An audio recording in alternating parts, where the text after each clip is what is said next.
반갑습니다. 처음 하는 장자인데 사실은 제 욕심 같아서는 장자를 다 읽고 싶은데요. 장자 33편 다 읽으려면 아마 일주일에 한 번씩 해서는 한 1년 반 정도 걸려야 될 겁니다.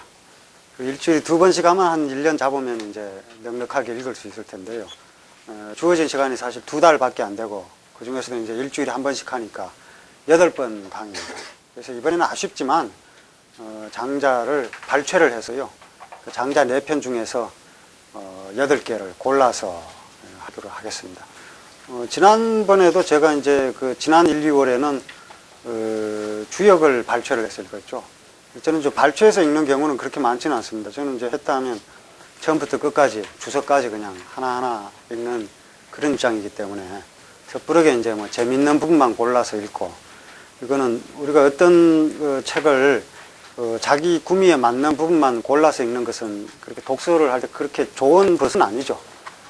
그리고 이제 글 쓴 사람의 의도가 그로 인해서 왜곡될 수도 있습니다. 맹자나 공자의 경우도 마찬가지죠.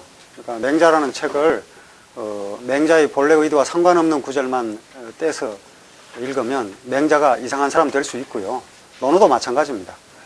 그렇게 해서 발췌를 할 때 위험성이 있기 때문에 저는 이제 발췌해서 읽는 것은 가능하면 지양하고 전체를 다 읽는 걸 이른바 이제 뭐 전작주의자죠. 그러니까 전체를 다 보든가 아니면 말든가 그런 식으로 이제 했는데, 사실 그런 식으로 이제 지금까지 충분히 읽어왔다 싶고요. 그런 강좌를 이제 많이 했기 때문에 이번에는 2달 동안 그래도 그 중에서 장자의 의도가 잘 드러나는 부분, 그리고 그 장자의 의도가 잘 드러난다고 하는 거는 사실은 제가 보는 장자입니다. 그러니까 여러분들은 이제 저와 함께 장자를 읽는 겁니다. 함께 읽는 것이고, 그리고 이제 저도 이 수많은 주석가들과 함께 장자를 읽고 번역하고 공부합니다. 그러니까 나는 주석 없이 혼자 읽는다, 이건 착각입니다. 우리가 고전을 장자처럼 이제 수천 년 된 고전요, 장자뿐만이 아니라 맹자도 그렇고 논어도 그렇고 이렇게 수천 년 된 고전들은 주석 없이는 못 읽습니다. 주석 자체가 그 고전의 다른 버전이기 때문에 주석을 가지고 같이 읽는 것이고, 그리고 그 주석의 안내를 통해서 우리는 수많은 버전의 논어를 만날 수 있고 맹자를 만날 수 있고 장자를 만날 수 있습니다. 그래서 이제 사실은 제가 이번 강좌에서는 장자의 주석을 하나하나 읽지는 않습니다. 하지만 제가 장자를 해석하는 저변에는 그동안의 그 수많은 주석이 깔려 있다고 보시면 됩니다.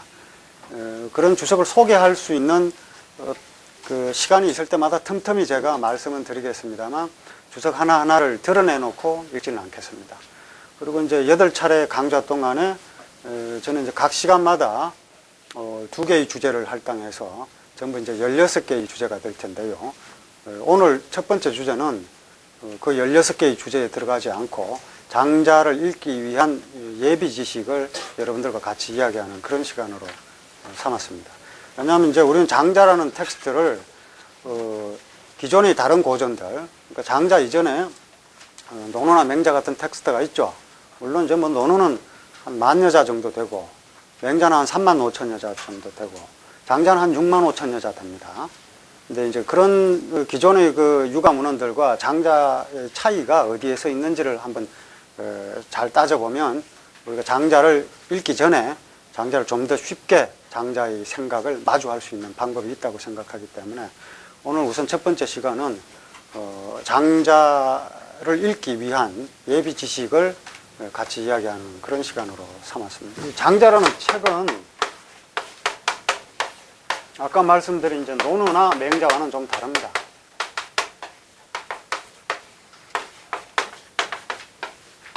맹자와 장자는 동시대 인물입니다. 사마천 사기에 보면 제나라 선왕이나 양나라 혜왕과 동시대 인물로 장자를 이야기하고 있습니다. 제나라 선왕과 양나라 혜왕은 바로 맹자를 만났던 군왕들이죠. 그래서 이제 뭐 양나라 혜왕이나 제나라 선왕은 뭐 그렇게 뛰어난 군주는 아닙니다.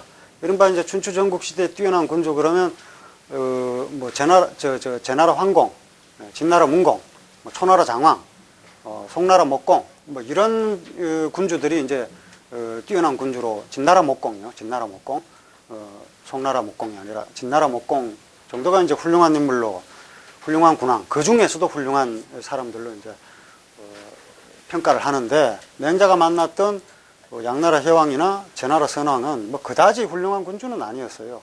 근데 어쨌든 맹자를 만나서 대화했다는 사실 때문에 제나라 황공보다 유명하면 유명하지 더 못하게 알려져 있지는 않습니다. 그냥 맹자를 대우하고 맹자와 함께 대화를 했다는 것만으로 그 정도로 이제 지명도가 있게 된 것은 양나라 해왕이나 제나라 선왕에게는 상당히 괜찮은 장사였다고 저는 이제 생각을 합니다. 근데 그 시대와 동시대의 인물이 이제 장자인데, 맹자는 장자에 대해서 이야기한 적이 없고 장자는 맹자에 대해서 이야기한 적이 없습니다. 이거는 이제 학자들 사이에 일종의 미스터리인데요. 왜 가장 맹자는 논쟁적인 철학자입니다. 그저 자신의 견해와 다른 게 있으면 참지를 못하는 사람이에요. 이를테면 공자 같은 경우는요, 위나라에 갔다. 위나라 영공을 만났다. 영공이 자기 이야기를 들어줄 때는 위나라에 머물러 있지만, 영공이 문진, 진은 이제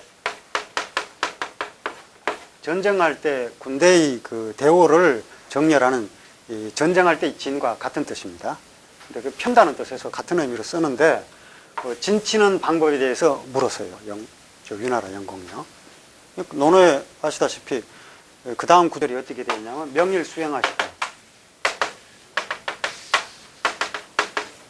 명일, 그 다음 날 마침내 떠나셨다. 위나라를 떠납니다. 자기는 공자는 이렇게 얘기를 하죠. 조두지사는 상문지연이와, 조두지사는 이제 조는 도마고 두는 제기, 나무로 만든 제기입니다. 그러니까 도마나 제기에 관한 일, 그러니까 예를 의미하죠. 제례를 의미합니다. 제사 지내는 일을 낮춰서 그렇게 표현한 건데, 제사 지내는 일에 대해서는 배운 적이 있지만 굴려지사는 미지하게로소이다. 군대를 거느리는 용병술에 대해서는 미지하게 제가 배우지 못했습니다 하고 명일수행, 그 다음날 바로 떠납니다. 이게 이제 공자라면요, 그러니까 만났는데 상대와 뜻이 맞지 않는다 하면 조용히 떠나는 게 공자입니다. 이제 이게 공자라면, 맹자는 상대와 뜻이 맞지 않으면 상대를 바꾸려고 합니다. 그게 이제 차이가 나는 거죠. 물론 공자도 상대를 바꾸려고 해요. 공자가 이제 그 당시에 벼슬하지 못했던 이유는 예컨대 노나라의 실권자였던 개완자가 죽으면서, 노나라의 실권자는 개완자죠. 임금이 있지만 실제로 이 대부였던 개완자가 좌지우지했죠. 개완자가 죽으면서, 개완자가 물론 공자를 등용합니다. 공자를 등용했는데 결국 공자와 뜻이 맞지 않아서 공자가 떠나게 되는데, 나중에 개완자가 죽을 때 자기 후계자였던 개강자에게 뭐라고 얘기를 하냐면, 내가 죽으면 공자를 불러서 정치를 맡겨라, 이렇게 얘기를 합니다. 그래서 개강자가 공자를 불러요. 그리고 물어요. 뭘 묻느냐면, 한도. 백성들이 도둑질을 하니까 그게 걱정이 돼가지고, 개강자 환도장이 있죠, 논어에. 개강자가 백성들 도둑질하는 게 걱정이 돼서 공자에게 그 이야기를 묻습니다. 어떻게 하면 좋겠습니까? 공자의 대답이, 자부도면 당신이 도둑질을 하지 않으면 수상지라도, 비록 상을 주더라도 백성들이 도둑질을 하지 않을 것이다, 이렇게 대답해요. 개강자에게 잘 보여서 벼슬 하려면 그런 얘기 하면 안 되죠. 당신이 잘하면 백성들이 그럴 리가 없다. 이거는 요즘 말로 그것은 진리 이런데, 이게 진리죠. 내가 도둑질 하면서 너희들은 도둑질 하지 마라, 이렇게 얘기할 수가 없는 겁니다. 그러니까 말이 되질 않는 거죠. 그러니까 통치자를 바로잡으려 하니까 통치자에게 등용되지 못합니다. 그러니까 위나라에서 위나라 영공이 죽고, 그 다음에 세자 괴이가 쫓겨나고, 그리고 괴의 아들이었던 첩이라는 인물이 나중에 나옵니다. 장자에도요. 임금이 돼요. 그래서 그 첩이라는 인물이 공자를 불러서 정치를 맡기려고 합니다. 그래서 자로를 통해서 공자에게 물어봐요. 선생님, 위나라에 가시면 뭐부터 하시겠습니까? 그러니까 공자 하는 얘기가 필야 정명원죠. 반드시 명분을 바로잡을 것이다. 명분이란 게 뭐냐면 군군신신 부부자자잖아요. 임금은 임금다워야 되고, 신하는 신하다워야 되고, 어버이는 어버이다워야 하고, 자식은 자식다워야 한다. 위나라 임금 첩은 자기 아버지가 돌아오려고 하니까 쫓아낸 사람이에요. 군군도 안 되고 신신도 안 되고 아무것도 안 돼 있는 명분이 문란한 상태입니다. 공자가, 선생님, 위나라에 가면 뭐부터 하시겠습니까? 이렇게 얘기를 하니까 공자가 반드시 명분을 바로잡겠다, 이렇게 얘기를 하니까 자로가 딱하게 얘기죠. 선생님, 그딴 거 해서 뭐 합니까? 해기정. 왜냐하면 임금을 바로잡으려고 하는 이야기이기 때문에요. 예. 역시 위나라에 초빙받지 못합니다. 당연히 초빙을 취소하게 되겠죠. 그런 의미에서는 공자도 마찬가지인데 어쨌든 태도는 공자는 상대의 뜻이 맞지 않으면 가지 않거나 조용히 떠나거나 뭐 이런 입장인데 맹자는 떠나거나 그렇게 하지 않습니다. 그 곁에 있으면서 늘 임금이 불그락 풀어락 해질 때까지 하고 싶은 얘기 다 해요.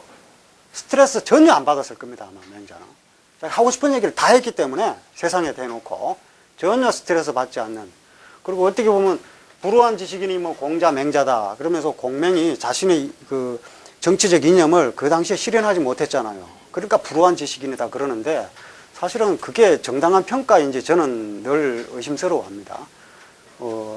불우하게 세상 산 것 같지 않고요. 맹자의 우리가 어디를 봐도 맹자가 좌절하거나 약한 모습 보이지를 않거든요. 심지어 제나라 선왕이 알아주지 않아서 어쩔 수 없이 떠나는 대목에서도 맹자는 자신감에 가득 차요. 떠나면서 하는 얘기가 아쉽고 섭섭하기는 하지만 지금 천하에 당금지세에 사기수야리오, 나를 놔두고 그 누가 있겠는가. 내가 지금 제나라에 등용되지 못한 것은 하늘의 뜻이다. 이러고 홀가분하게 떠나요. 그러니까 어떤 상황에서도 좌절하거나 약해지는 그런 상황이 보이지 않는 게 이제 맹자의 특징입니다. 근데 어쨌든 그런 맹자가 동시대에 있었던 장자에 대해서 논평을 남기지 않은 것은 미스테리입니다. 그리고 장자하면 또 당대의 모든 사상가들을 다 비판해요. 장자 맨 마지막에 장자가 이제 전체가 33편이라 그랬죠. 그 33편의 맨 마지막 편 33편이 바로 제 33편이 천하편입니다. 거기에는 천하의 도술을 모두 다 비판하고 있어요. 네. 모두 다 비판하고 있는데 맹자를 직접 비판하지는 않습니다. 그래서 이상하다 이거죠. 서로 이렇게 비판하기 좋아하는 사람들이 비판하지 않는다는 건 참으로 이상하다. 그런데 이제 사실은 세밀하게 따져보면요, 추로지사라고 나와요. 거기에 추로지사 진신공자라고 나오는데, 추는 맹자의 고향이고 노는 공자의 고국이죠. 추로지사 하면 육아학자들을 의미합니다. 육아학자들을 장자가 평가하면서 내성외왕이라는 말을 써요.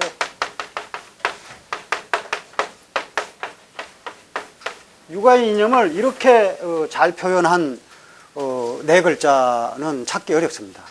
내성은 안으로는 성인이고, 내는 내면의 덕을 의미해요. 육아의 그 학자들이 지향하는 것은 안으로는 성인의 덕을 갖고 있으면서 밖으로는 왕 노릇하는 그런 게 육아의 이상입니다. 이 이상은 물론 여러분들 아시는 것처럼 주공의 시대로 끝났죠. 공자는 왕이 될 수가 없죠. 왕이 되려면 뭐 무력을 가져야 되는데 무력이 될 수가 없잖아요. 물론 이제 공맹이 이야기하는 왕은 맹자에 의하면 이덕 행인이거든요.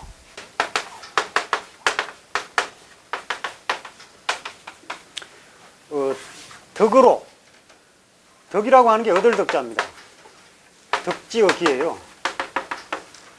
행도의 유덕의 심자라고 표현하기도 하고, 마땅한 도리를 실천해서 내 마음속에 터득된 것, 그리고 덕지어기, 나에게 어떤 그게 기술일 수도 있고 또 깨달음일 수도 있는 건데, 그런 깨달음을 나에게 얻은 것, 이게 이제 큰 덕자의 뜻입니다.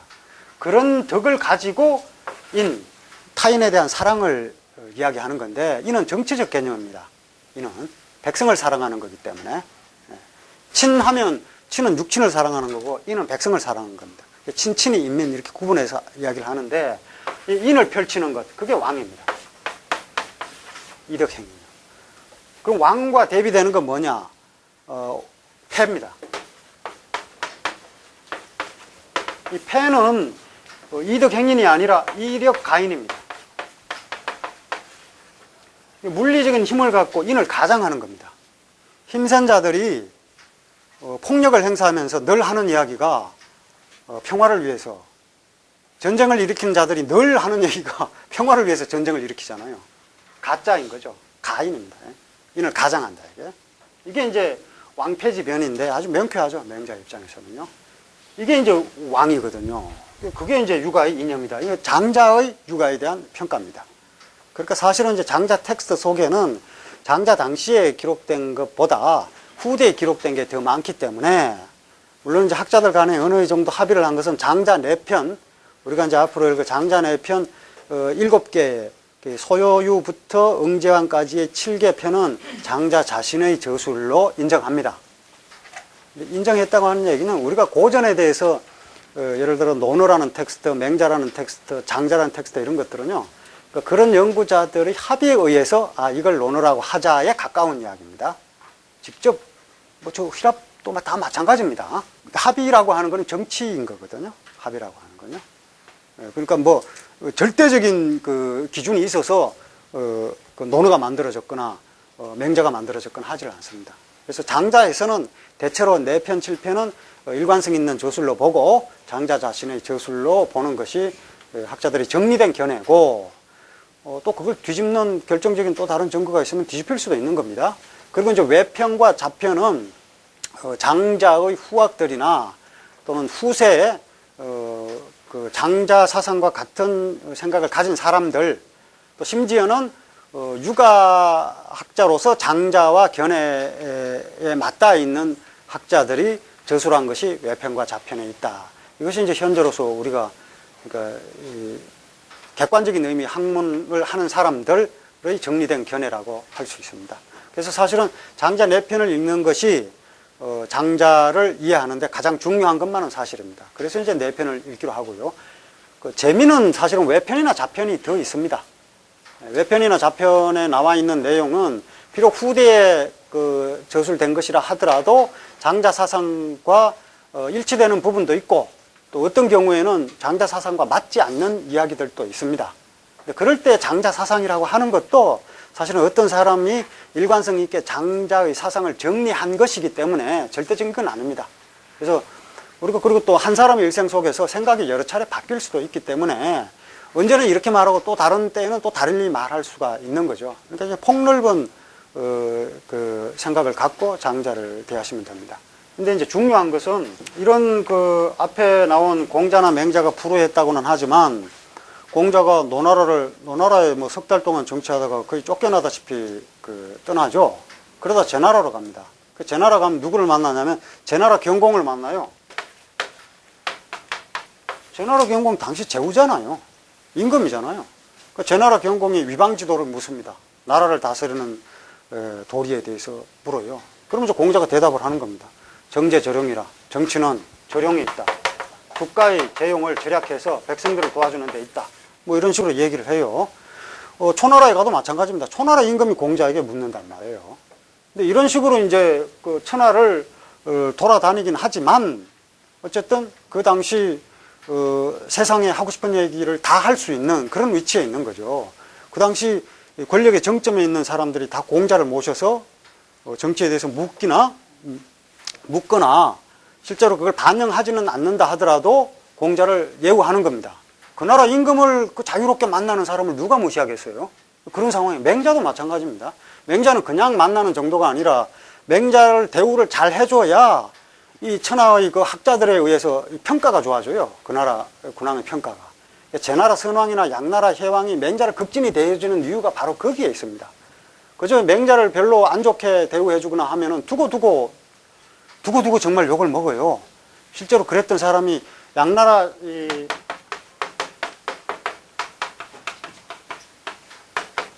혜왕이 죽고 양나라 양왕이 임금이 됐어요. 양혜왕은 어쨌든 호덕의 군주라서 현자를 좋아합니다. 그런데 양나라 양왕은 무사를 좋아했어요. 맹자처럼 문사를 좋아하지 않습니다. 그러니까 맹자를 박대하죠. 그러니까 맹자가 양나라 양왕에 대한 평가가 맹자 양효왕에 나와요. 뭐라냐면 망지불사인군이요. 멀리서 봤더니 임금 같지도 않고 취지 불견 소현이라 가까이 가봤더니 위험도 하나 없더라. 그러니까 조련문할. 그런데 이자가 졸지에 묻기를 천하 오종고 천하가 어떻게 될 것입니까? 이렇게 묻더라. 그러니까 이거거든요. 그 꼬라지에 천하에 대해서 묻더라 이런 얘기입니다. 그런 맥락이 그 생간이 들어가 있어요. 근데 그렇게 물으니까 그래서 내가 천하는 하나로 통일되어야 안정될 것이라고 얘기해 줬지 뭐 이런 식으로 나오는데 완전히 그 양나라 양왕에 대해서는 형편없이 평가를 내리는 거죠. 그렇게 되다 보니까 이게 수천 년 동안 전해지는 건 줄 양나라 양왕은 몰랐을 겁니다. 두고 두고두고 그냥 씹히는 거죠. 두고두고. 예, 이런 이제 상황이 되고, 안 그러고 이제 뭐 선왕처럼 그래도 명자를 잘 대하고 혜왕처럼 명자를 잘 대우해주고 하면은 어쨌든 현자를 좋아하는 그런 군주로 남는 거죠. 두고두고요.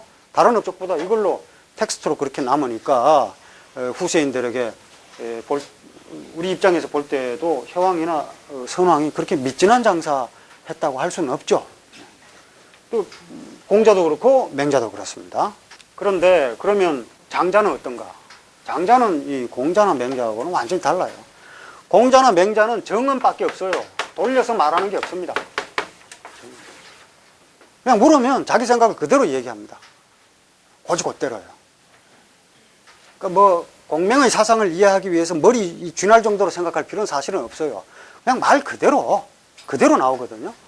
그런데 이제 제나라 선왕이 이렇게 묻죠. 탕임금은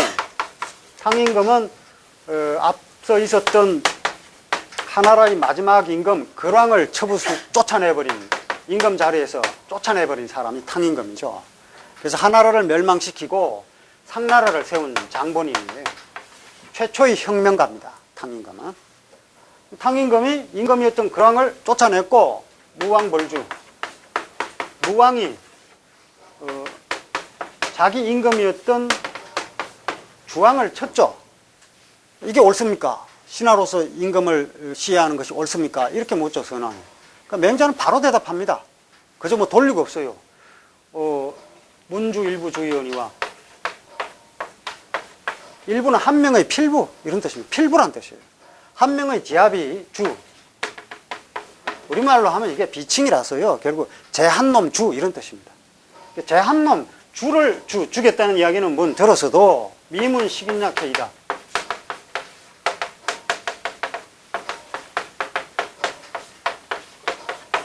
군주를 시해했다는 얘기는 미문 듣지 못했습니다. 이게 맹자의 대답입니다. 뭐 돌리고 없죠. 그게 어디 임금이냐 이렇게 나와요. 아니 걸왕과 주왕이 천자였고 탕이나 무왕은 신하였는데 어떻게 신하가 임금을 죽여? 이렇게 물었을 때 그게 어디 임금이냐 이렇게 나오는 게 맹자예요. 그러니까 여기 이걸 두고 맹자의 사상이 혁명의 찬성인가 아닌가 고민할 필요 없죠. 고민할 필요 없습니다. 그거 갖고 자꾸 고민하면 이상한 얘기가 돼버려요. 명백하죠. 공자도 명백합니다. 아까처럼 큰 도둑이 작은 도둑을 나무라면, 그러니까 개강자라는 인물이 사실은 자기가 정통 후계자가 아닌데 그 자리를 빼앗은 거거든요. 자리를 빼앗은 사람이 백성들이 하찮은 도둑질 한다고 그걸 통제하려고 하니 됩니까? 안 되죠. 그러니까 공자 얘기는 명백한 거거든요. 큰 도둑이 작은 도둑을 나무라면 작은 도둑이 듣겠냐 이거예요. 그러니까 뭐 그걸 갖고 뭐 고민할 필요 없어요. 뻔하니까. 그게 이제 정언입니다. 공명이 선택한 방법은 정언이에요. 왜냐하면 임금에게 직접 자문을 구하니까 올바른 말로 그냥 응대하는 겁니다. 거기서 뭐 빙글빙글 돌려서 이야기하면 그거는 세상에 대한 도리를 다하는 게 아니다 이렇게 보는 거죠. 임금이 직접 얘기하는 거예요. 근데 장자는 어떤가? 장자는 이게 출생이요 신상 정보가 거의 없어요. 우리가 읽을 이 장자에 그래도 가장 많은 신상 정보가 있다 이렇게 보면 됩니다. 사마천 사기에 보면 그 몽이라고 하는 곳에 칠언니였다.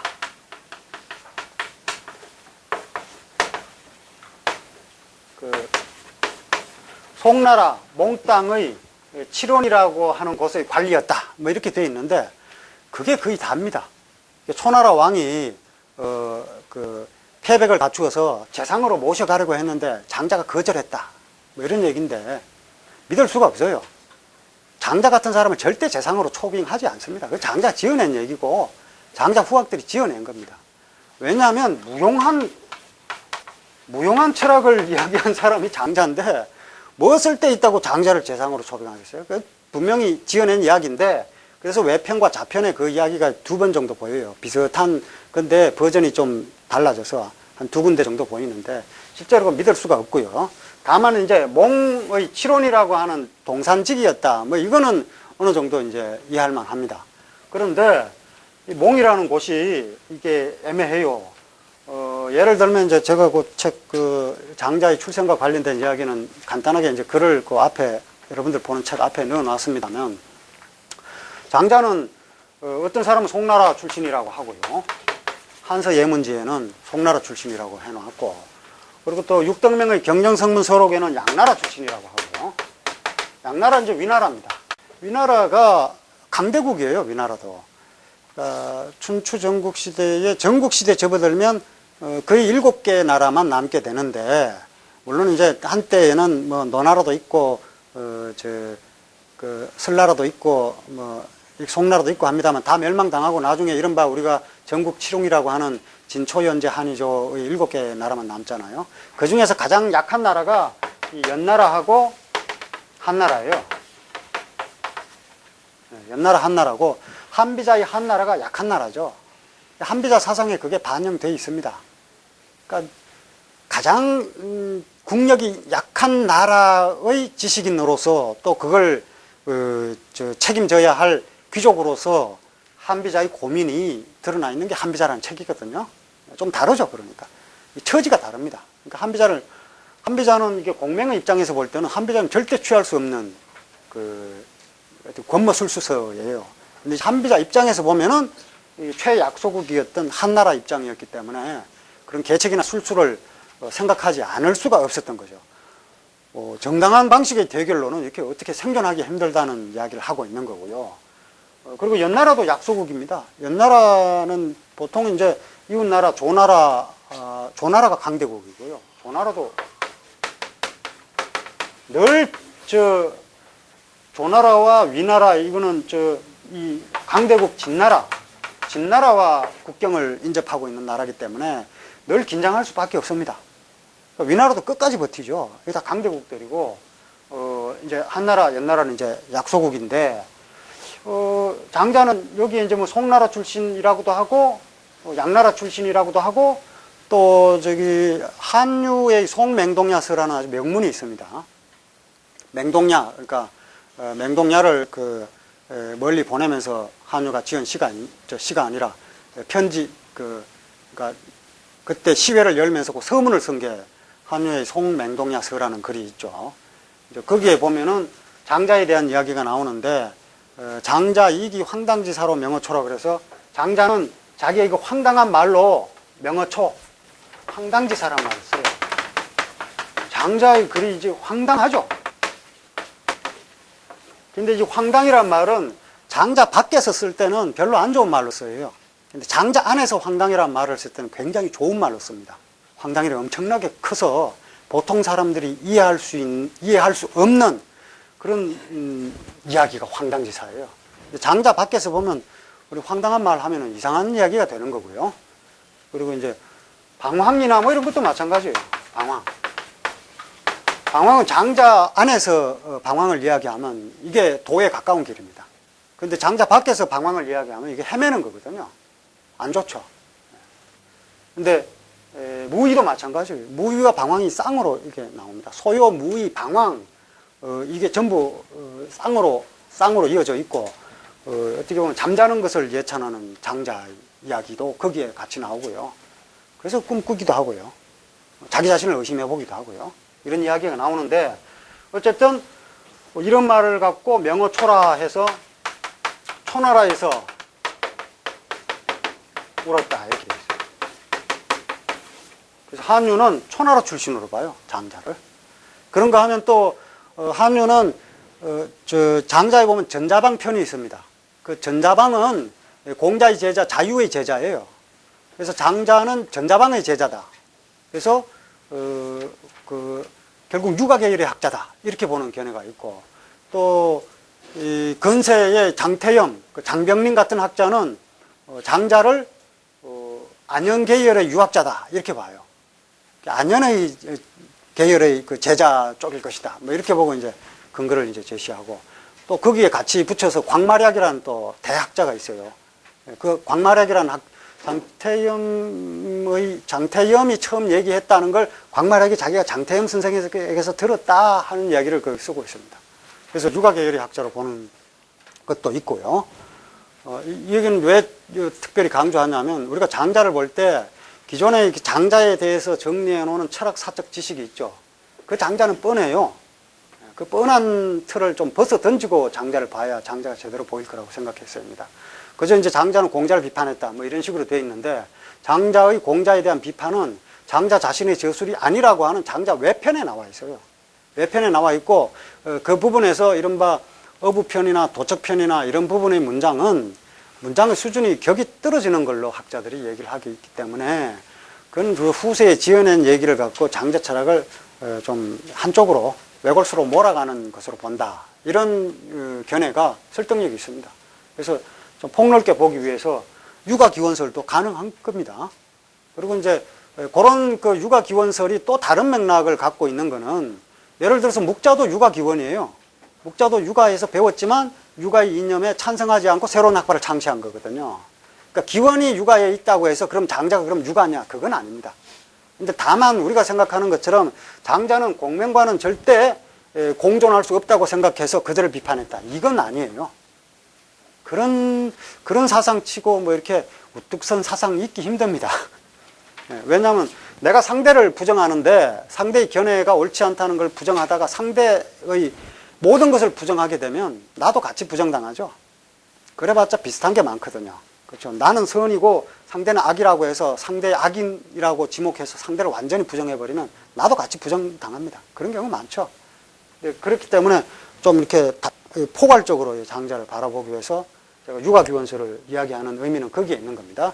육아기원이라고 하는 걸 우리가 기존의 철학사적 지식에서 장자는 육아와는 이렇게 등 돌린 사람이다, 이런 견해가 상당히 폭이 좁은 견해이고, 그렇다고 해서 육아기원을 얘기하는 제 입장이 장자는 육아학자와 같다, 이런 얘기를 하려는 건 아니라는 걸 이제 미리 밝히기 위한 거고요. 어쨌든 이런 식으로 그 신상에 대해서 일단 부정확해요. 그리고 이제 그 가장 오래된 전기가 사마천이 사기죠. 사마천 사기 열전인데,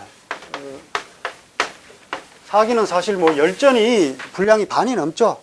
그래서 바로 역사란 무엇인지, 그 역사는 누구에 의해서 만들어지는지, 역사의 주인공이 누구인가를 정말 그 오랜 옛날에 분명하게 지금 오늘 우리에게도 제시해주는 그런 책이 이제 사마천 사기고, 그 중에서 이제 가장 중요한 게 열전이죠.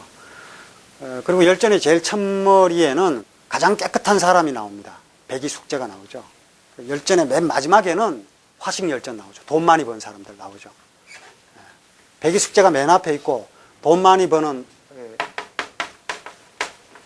화식이라고 하는 재물을 정식시킨다, 돈 많이 번 사람들의 이야기가 맨 끝에 있어요.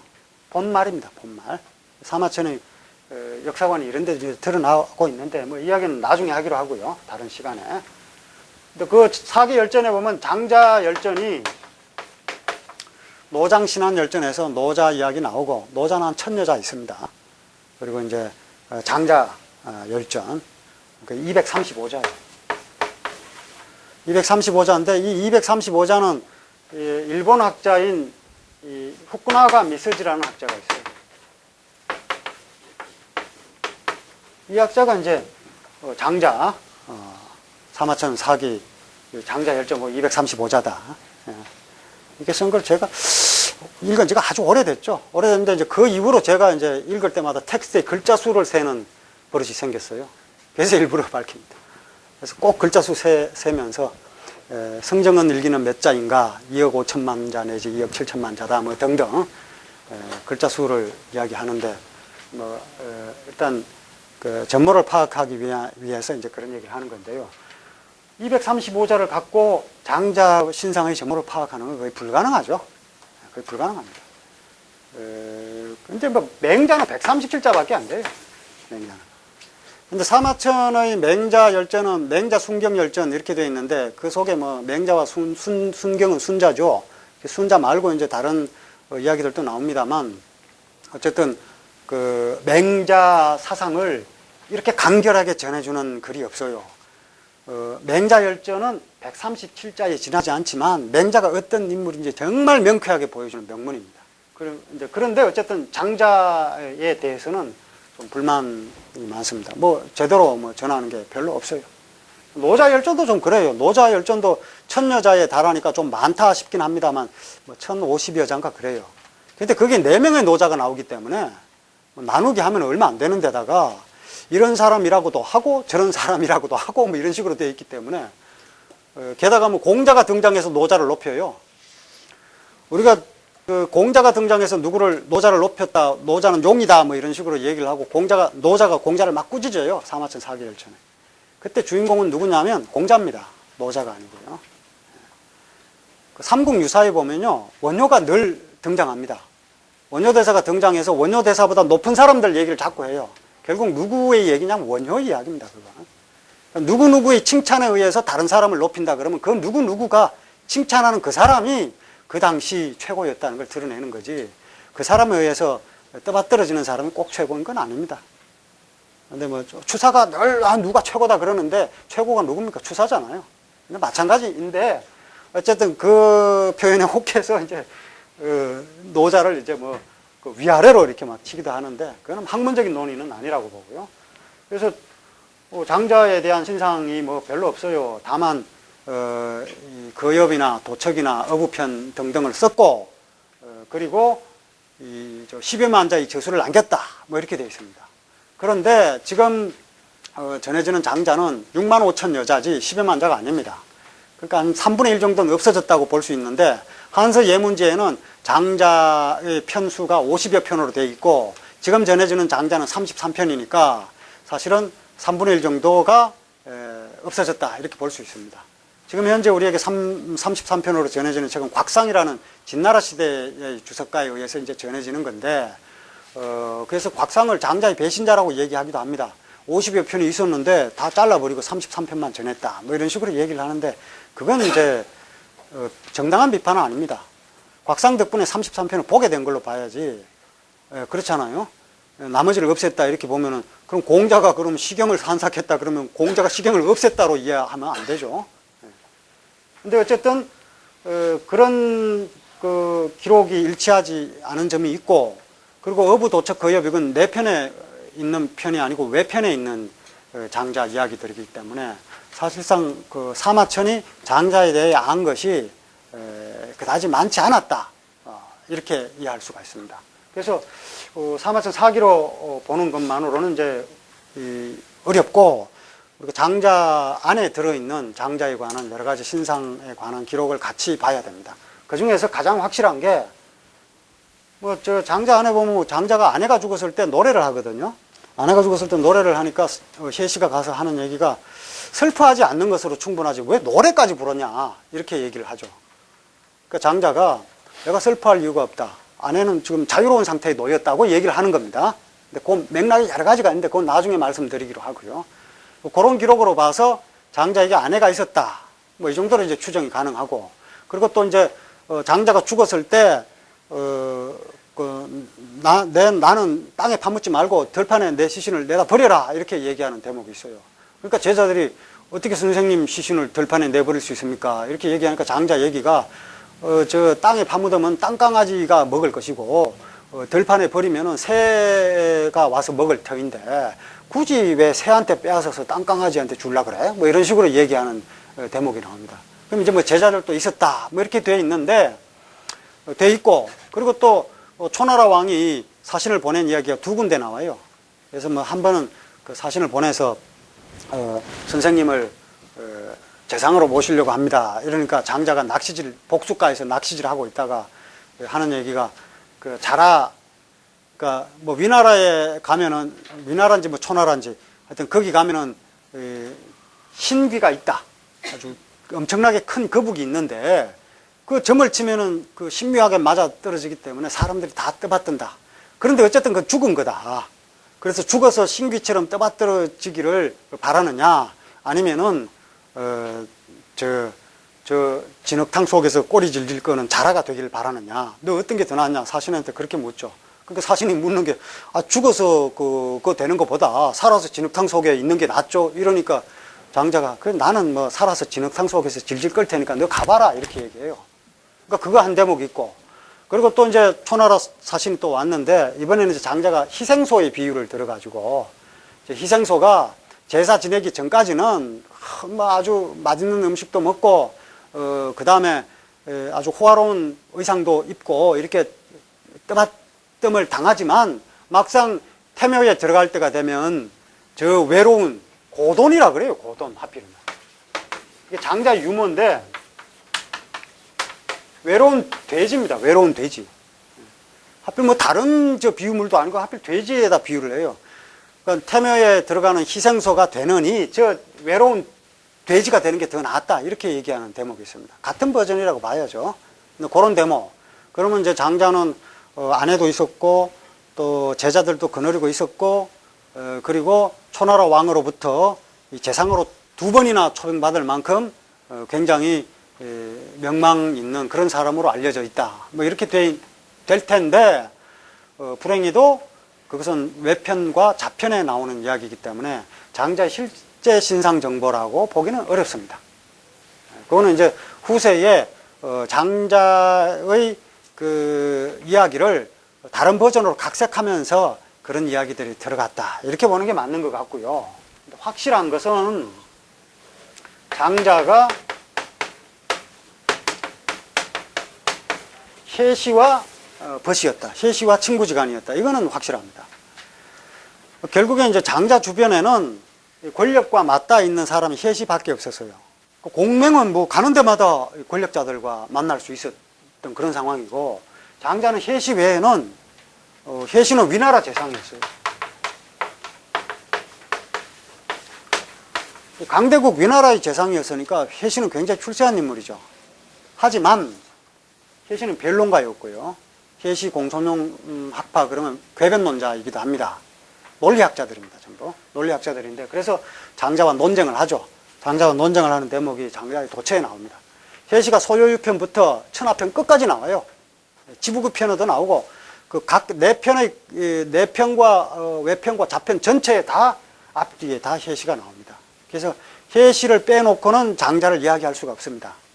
그 장자가 당시 세상을 비판하기 위한 수단으로 혜시와 대화를 하는 거예요.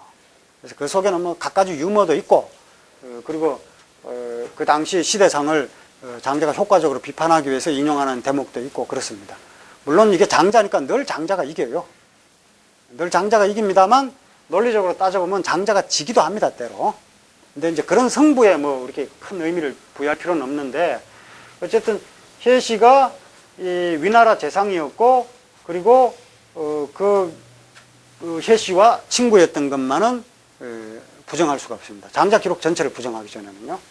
그런데 이 혜시조차도 사실 위나라에서 쫓겨납니다. 위나라에서는 이제 강경파들이 뭐 공손용 등등 이런 맹자에 보면 공손연이라는 인물이 나오죠. 공손연과 장이 이런 인물들입니다. 네, 공손연, 장이, 기불성, 대장부제리요. 공손연이나 장이 같은 사람들은 어찌 대장부가 아니겠습니까? 경추씨가 그렇게 이야기하는 대목 나오죠. 그러니까 맹자가 어찌 그런 사람들이 대장부냐? 이건 첩부지도다. 뭐 이런 식으로 이제 비판하고, 대장부라는 건 모름지기 그 천하지 관거, 천하에서 가장 넓은 거처, 인입니다. 행천하지 대도, 천하에서 가장 큰 길, 그 의예요. 이게 바로 대장부가 가는 길이다. 이렇게 립천하지 정이 천하에서 가장 올바른 자리에 선다. 그게 예예요. 이걸 하는 사람들이 대장부다. 어찌 그런 사람이 대장부냐 이렇게 비판할 때 공손연 나오죠. 바로 이런 인물인데, 이 사람들은 이제 전부 어떠냐면 강대국 논리를 내세우는 사람들이에요. 장인은 아시다시피 그 연행책으로 유명하잖아요. 소진은 합종책을 내세웠고 장인은 연행책을 내세웠죠. 합종책이라고 하는 것은 이 강대국 진나라에 대항하는 북쪽의 연나라부터 남쪽의 초나라까지 세로로 이어서 강대국 진나라에 대항하는 국제질서, 이게 이제 소진이 내세웠던 합종책이고, 이 연행책이라고 하는 것은 바로 진나라의 사주를 받은 이 장이가 소진이 죽은 다음에 진나라로부터 옆으로 이렇게 제나라까지 이어지는 진나라에 충성하는 그 국제질서를 만들어간 게 장이에요. 뭐냐면 그때 내세우는 게 강자의 논리입니다. 강자의 논리. 강대국 중심으로 이렇게 질서를 재편하는 거죠. 근데 이런 논리인데 혜시는 그런 논리를 깨는 사람입니다. 혜시가 얘기하는 게 이제 뭐 이런 거죠. 백마비마론 같은 거예요. 백마비마론. 백마는 흰말이죠. 비마는 말이 아니라는 뜻입니다. 흰말은 말이 아니다. 이런 주장을 혜시가 내놓습니다. 혜시나 공손용 같은 논리학자들이요. 무슨 얘기, 백마가 말이 아니라니 이게 무슨 얘기입니까? 이게 범주를 이야기하는 겁니다. 우리가 말이라고 할 때 그 대상 외연과 백마라고 할 때 외연이 다르죠. 그러니까 강대국 기준으로 진나라의 천하를 얘기할 때 그때 천하와 강대국 아닌 위나라 입장에서 얘기를 할 때 그때 천하라는 것은 다르다는 얘기입니다. 그래서 위나라 입장에서 추구하는 이익이라고 하는 것과 진나라 입장에서 추구하는 이익이라고 하는 게 다르다는 얘기예요. 그러니까 위나라는 위나라대로 가고 진나라는 진나라대로 가야 된다고 하는 논리의 근거가 이런 논의가 되는 겁니다. 그냥 말이라고 하는 것과 백마라고 하는 것은 다르다 이게요. 범주의 문제거든요. 그러니까 그렇게 되니까 혜시는 진나라에 협력하지 않는 위나라 독자 노선을 긋게 되는 거죠. 근데 그 당시에는 이미 진나라가 워낙 강하기 때문에 다 진나라에 붙어요. 그러니까 그 진나라하고 자꾸 반대하는 쪽을 하니까 혜시는 결국 쫓겨나죠. 그 당시 입장에서 볼 때는 혜시는 쓸모없는 주장을 하는 겁니다. 진나라에 붙어서 어떻게 살아야 되는데 자꾸 진나라에 반대하는 논리를 펼치니까 잘라내는 거죠. 근데 그 잘라낸 혜시가 결국 현실 정치에서 무력하다 이렇게 판단돼서 제거당했잖아요. 근데 그 혜시와 장자가 친구인데 혜시가 장자를 두고 뭐라 그러냐면 대의무용이라고 그러죠. 크기는 하지만 자네 이야기는 크기는 하지만 무용 쓸모가 없어. 그래서 사람들이 들으려 하지 않는 거야. 중인들이 다 떠나버리는 거야. 이게 맞는 표현인 게요. 장자 이야기를 들어주는 사람이 없었다고 봐야 됩니다. 뭘 누가 들어주겠어요? 혜시가 이렇게 얘기했잖아요. 자네 이야기는 참 크긴 한데 쓸모가 없어. 그래서 사람들이 다 떠나고 다 듣지 않는 거야. 이렇게 얘기를 합니다. 그러니까 어쨌든 우리가 장자에 일단 애정을 갖고 여기 오셨기 때문에 이걸 인정할 수는 없죠. 하지만 혜시가 이렇게 본 건 혜시 입장에서 맞는 게 있을 겁니다. 혜시는 위나라에서 결국 쓸모없는 사람이 돼서 쫓겨났는데 그 쓸모없는 혜시가 보기에도 장자는 쓸모가 없는 거예요. 정말 대용이 맞죠, 그러니까. 장자는 그게 바로 대용이다 이렇게 얘기를 하는데 사고가 완전히 전환돼 버려요. 그 사고의 전환을 갖고 오지 않으면 도저히 이해할 수가 없습니다. 그 사고의 전환이라고 하는 건 무슨 특별히 많은 지식을 요하는 것이 아니라 대상을 어떻게 바라보느냐에 따라서 달라지는 거예요. 우리가 이제 아이들을 볼 때도 마찬가지죠. 얘를 어떻게 교육을 잘 시켜서 좋은 대학을 보내갖고 어떻게 할까 이렇게 애를 바라보기 시작하면 그게 망가지는 거예요. 이 유용성을 기준을 거기다 대면은 우리는 그냥 선택의 여지가 없습니다.